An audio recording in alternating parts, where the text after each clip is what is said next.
A gente muda um pouco de assunto agora porque vamos falar sobre um tema relativamente polêmico: o uso de celulares no ambiente de trabalho, viu? Que é um tema cada vez mais discutido dentro das empresas.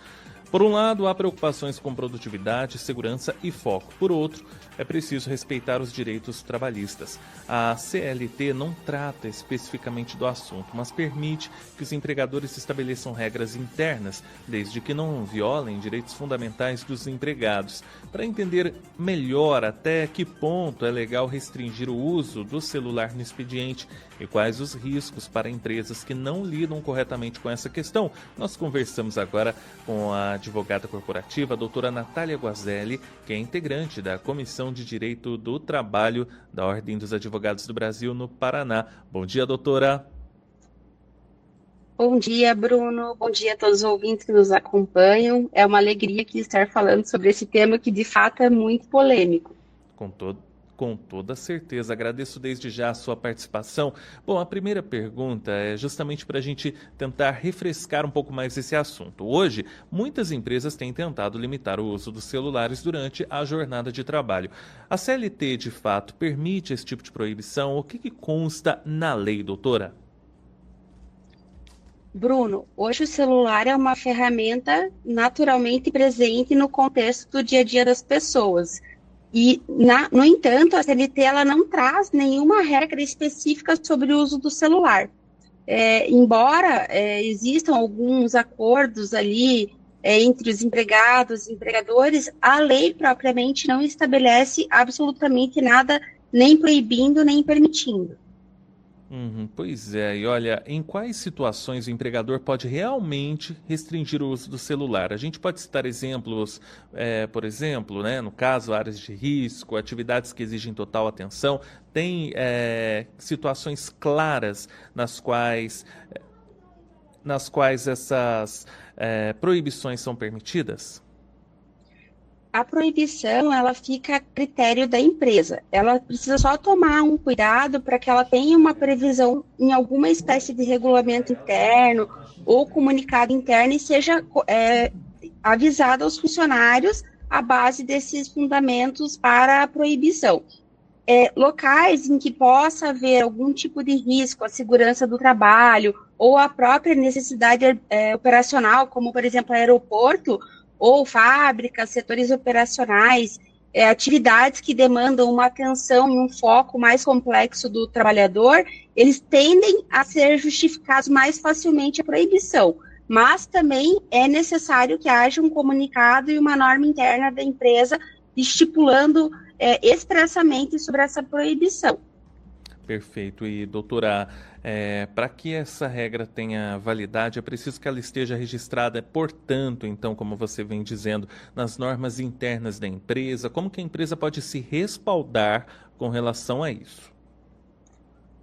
É importante que a empresa possua um regulamento interno e que nesse regulamento esteja devidamente previsto a proibição ou a restrição. Tá? Medidas arbitrárias, elas podem gerar alguma ação trabalhista ou prejudicar até mesmo o clima organizacional da empresa. Então, esse comunicado interno, ele precisa, então, ter a clareza de quais ambientes são permitidos ou não o uso do celular, e a empresa que tem que tomar um cuidado, porque ela não pode acessar indevidamente a privacidade desses colaboradores.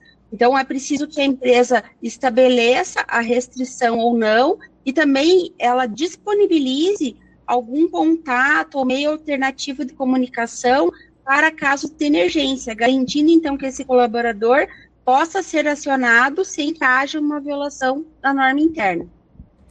Pois bem, doutora. Além disso, o que acontece se a restrição for aplicada de forma abusiva, ferindo os direitos dos trabalhadores? A empresa ela pode vir a ser alvo aí de alguma ação trabalhista? Como que a gente pode balizar isso, né? Com certeza, a ausência de política clara em relação ao uso do celular, ela pode resultar em punições arbitrárias e acarretar em ações judiciais por práticas abusivas por parte da empresa, além de, naturalmente, um desgaste ali do ambiente de trabalho, que vai implicar, naturalmente, numa queda ou num prejuízo de produtividade e segurança do espaço do ambiente de trabalho. E essas ações, aí precisaria avaliar caso a caso, qual é a situação do funcionário para avaliar qual medida tem que ser aplicada em face da empresa. Mas é preciso ter esse cuidado. Pois bem, né? Nós estamos conversando com a advogada corporativa, a doutora Natália Guazelli. Ela é integrante da Comissão de Direito do Trabalho da OAB Paraná. Nós estamos falando sobre o uso de celulares no ambiente de trabalho, um tópico bastante polêmico. Estamos tentando compreender melhor quais são os limites, os deveres e os direitos, né, doutora? E, bom, seguindo então no nosso bate-papo, quais são as boas práticas, né, na sua opinião, doutora, que as empresas podem adotar para evitar problemas, tanto de produtividade quanto legais, quando a gente fala desse tema, doutora? A primeira boa prática, Bruno, é trazer com clareza o que o funcionário pode ou não pode fazer no que diz respeito ao uso do celular. E, naturalmente, se tiver alguma restrição referente ao uso de redes sociais ou algum outro tipo de aplicativo instantâneo, a empresa precisa deixar claro para esse funcionário o que pode ou não pode. Além disso, a minha sugestão é sempre que a empresa faça campanhas internas para conscientizar esse colaborador sobre a pertinência ou não do uso desse celular, além de também ter cuidado para não obrigar que esses colaboradores utilizem o seu próprio celular para fins de trabalho. Isso também não há nenhuma obrigatoriedade por parte do colaborador. E, além disso, eu costumo dizer, Bruno, que um ambiente organizacional em que haja respeito mútuo, ele costuma ter um bom retorno em relação à produtividade e um excelente clima organizacional. Então, bom senso é o que eu mais recomendo. E, além disso, seguir o que está dentro ali do regulamento interno da empresa. E do ponto de vista do trabalhador, como que ele pode se proteger caso entenda que a restrição do celular venha a ultrapassar aí o limite do razoável?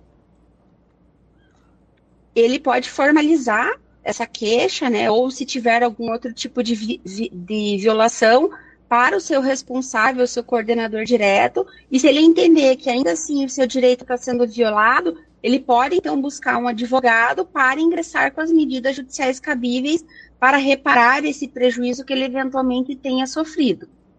Pois bem, doutora, antes da gente finalizar, né, vamos reforçar então se é possível atingir esse equilíbrio, né, para garantir a segurança e a produtividade, mas ao mesmo tempo sem ferir os direitos do colaborador. Você acredita que isso é possível, doutora? E como a gente pode fazer isso?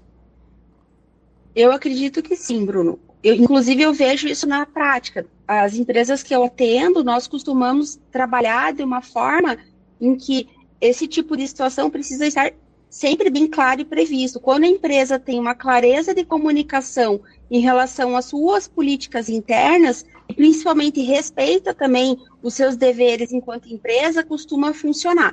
Agora, é evidente que existem situações em que há um dissabor ali, um desgaste entre empresa e empregado, e aí fica um pouco mais difícil. Agora, é possível sim, caso não haja esse tipo de ambiente mais colaborativo, a minha sugestão é que, por se tratar de um poder diretivo da empresa, que ela traga com clareza a proibição ou não, justificando e comunicando de maneira assertiva a esses colaboradores o que pode ou não. E, além disso, fazer, então, monitorar depois, né, como que está ocorrendo o cumprimento ou não dessa regra. E aqui tem um cuidado, Bruno, que eu gostaria de deixar, né? O empregado que, diante de uma política interna, não cumpre o regramento da empresa, ele também pode sofrer sanções. Então, precisa estar atento para que ele também não tenha nenhum tipo de prejuízo, como, por exemplo, uma advertência verbal, na reincidência, uma advertência escrita, ou até mesmo uma suspensão disciplinar, e a depender do nível da gravidade do comportamento dele, uma demissão por justa causa. Então, é preciso que haja uma atitude comedida de ambos os lados.